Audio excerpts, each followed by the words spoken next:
Brilliance Audio presents the unabridged recording of While You Were Mine by Anne Howard Creel, performed by Carly Robbins. Chapter 1.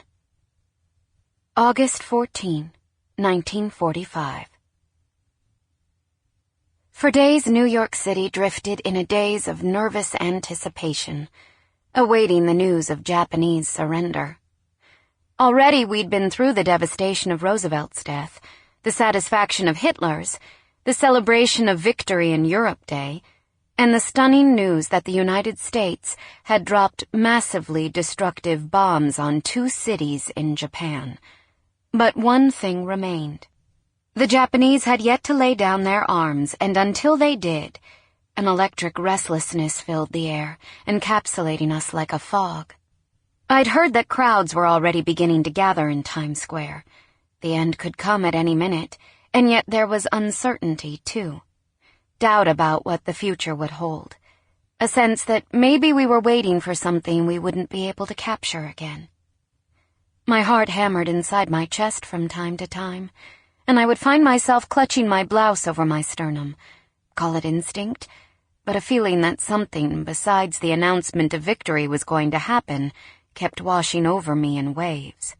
I hadn't a clue of the particulars, but as the world assembled and awaited the good news, that instinctual feeling was strengthening and spreading inside me, roots spreading like a ruptured seed.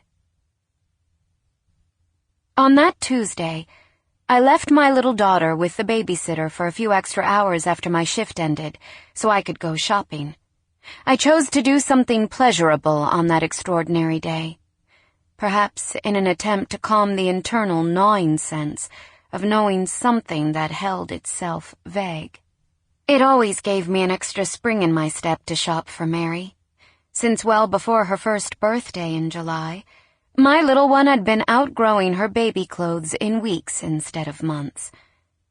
Still in my nurse's uniform, cap, white hose, and shoes, I went to Gimbel's on 34th Street, took the clacking wooden escalator up to the children's floor, and looked through the summer sales racks.